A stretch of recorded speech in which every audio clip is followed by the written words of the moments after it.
L'école maternelle travaille à la restauration de ce lien social. Le moment où naît un enfant dans une famille est idéal pour entreprendre un travail social.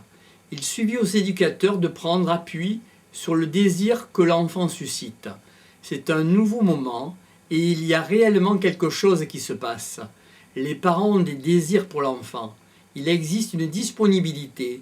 C'est donc une période très riche et durant laquelle les gens sont très facilement mobilisables, prêts à s'investir. Combattre l'exclusion dès le berceau, voilà ce qui peut faire reculer l'exclusion en général. L'accueil des tout-petits permet de lutter contre l'exclusion en recréant une sociabilité autour de l'enfant. Une réflexion collective s'engage aujourd'hui sur une nouvelle voie. VOIE. Des équipements sont conçus pour abriter un travail en partenariat de différents services liés à la petite enfance. Les parents sont concernés et cela fait l'originalité de ce travail en partenariat de différents services. Sous le toit de ces infrastructures nouvelles et de ces maisons communes, une salle leur est même réservée. En venant jouer quelques heures par semaine avec leur enfant, en compagnie d'une éducatrice ou d'un éducateur, les parents se sont trouvés quelques fois réinvestis de leurs fonctions. Nous voyons quelques tentatives d'action autour de la petite enfance. Un groupe de parents a créé une bibliothèque. D'autres ont invité des professionnels à parler de la contraception, de la santé des tout-petits.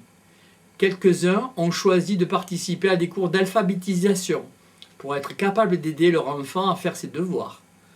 En aidant à ce que la rencontre des parents avec les institutions se passe bien, il y a des chances que cela se répercute sur la façon dont la famille entrera en contact avec d'autres modes d'accueil. Ainsi, un bénéfice inestimable quant à la qualité d'éducation dans laquelle baigne l'enfant. Dans un second temps, discernons et montrons la nécessité de cette constatation.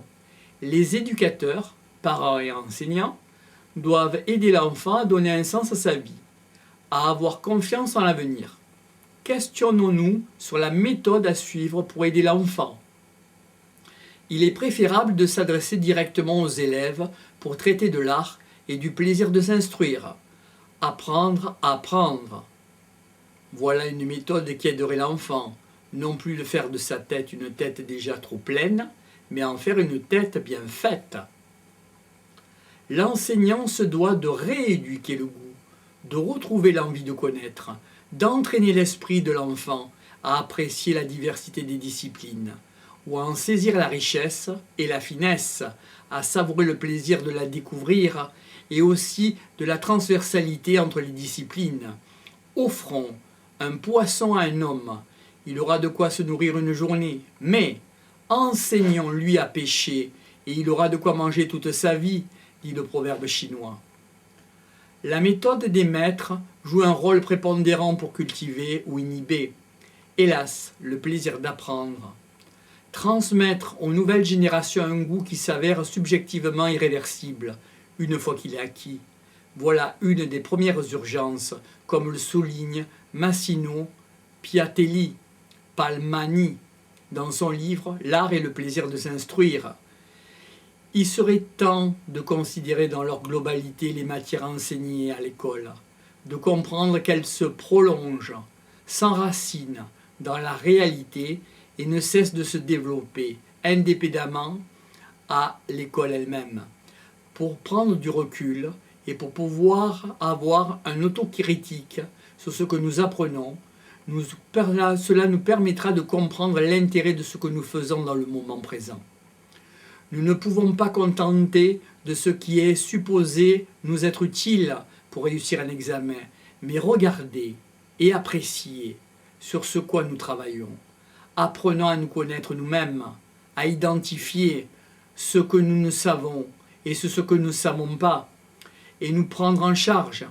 Si le professeur est le témoin de la meilleure partie de nous-mêmes, il nous transmet le goût de la connaissance et celui de la critique. Avoir confiance en l'avenir revient à dire que nous pouvons nous fier, nous fonder sur la disposition, les aptitudes et les qualités, et aussi sur la probité, la franchise et la sincérité d'une relation, qu'elle soit avec nous-mêmes ou avec quelqu'un, ou avec une idée. Mais se confier signifie aussi avoir l'espérance, la foi nécessaire pour vivre présentement et avancer vers l'avenir, sans avoir à se reprocher les malaises que l'on peut avoir subis dans sa vie. Un échange avec un enseignant sincère et garant de notre bonne volonté permet à la confiance de se bonifier. L'octroi de la confiance d'autrui redonne la confiance en soi. Et cette relation de partage en commun des idées nous fait progresser avec un sentiment d'estime de soi. Lorsque Camus dit qu'il s'agissait de savoir si la vie devait avoir un sens pour être vécue, il nous place face à une alternative quant à notre devenir. Ou bien la vie a du sens, ou une absence de sens, c'est-à-dire absurde. C'est le premier cas, c'est avoir confiance en l'avenir, permet d'aborder le présent avec une certaine maîtrise de soi. Dans le second cas, la vie est une erreur, et nous vivons cette erreur, nous la subissons, et notre seule perspective est de faire avec ce que nous avons et ce que nous avons beaucoup à faire, à esquisser des projets à court terme. Nous pensons tout que nous avons tout le temps de penser l'absurde, et que cet état de fait nous fait autant avancer irrémédiablement vers la mort. Donc il n'y a pas lieu de nous en soucier. La fin est de nature imposée, puisque nous allons tous mourir un jour. Donc nous devons nous attacher à rendre les moyens pour y aller les plus souples et les plus harmonieux avec notre conscience et les apprivoiser. C'est en déterminant l'apprentissage minimal nécessaire pour s'en sortir, et par le fait que nous donnons les moyens d'utiliser ces moyens, justement, que la vie peut prendre un sens. L'enfant assuré démontre aux autres par son attitude qu'il sait se respecter. Il n'a pas peur d'exprimer ses attentes et ses besoins, ni d'être capable de défendre ses droits. D'un autre côté, il laisse les autres s'exprimer et prendre position. L'assurance, c'est le comportement à privilégier en toutes circonstances. Personne ne peut forcer à autrui à abdiquer ses droits. À moins que cela ne s'inscrive dans le cadre d'un échange équitable. L'enfant perd sa personnalité quand il abdique ses droits au profit de quelqu'un d'autre. Nous voulons tous nous sentir bien dans notre peau. Plus précisément, il est de coutume qu'il faut réussir dans sa vie professionnelle pour se sentir bien dans sa vie tout court.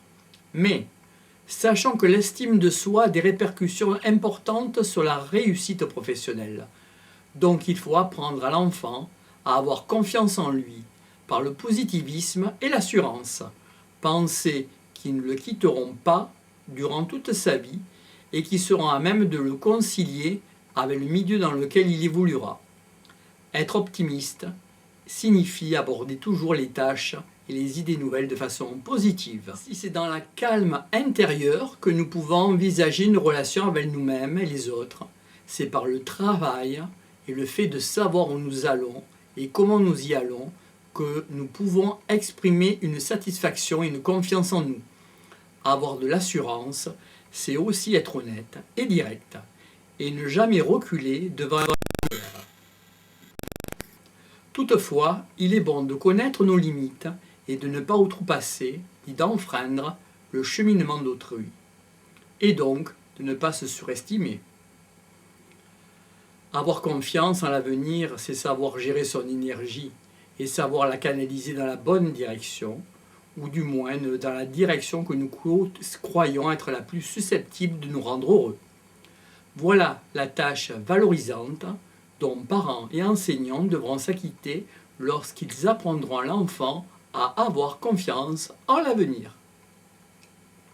En conclusion de cette approche de l'éducation, et notamment sur le rôle qu'elle a à jouer de la vie de l'enfant en l'aidant à avoir un sens à sa vie et à avoir confiance en l'avenir, nous pouvons dire que la société dans son ensemble et l'institution scolaire en particulier ont adopté le principe darwinien de la concurrence pour que s'opère la sélection des plus aptes.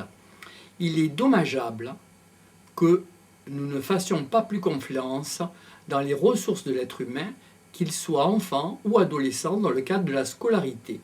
ou adulte dans le cadre du milieu professionnel.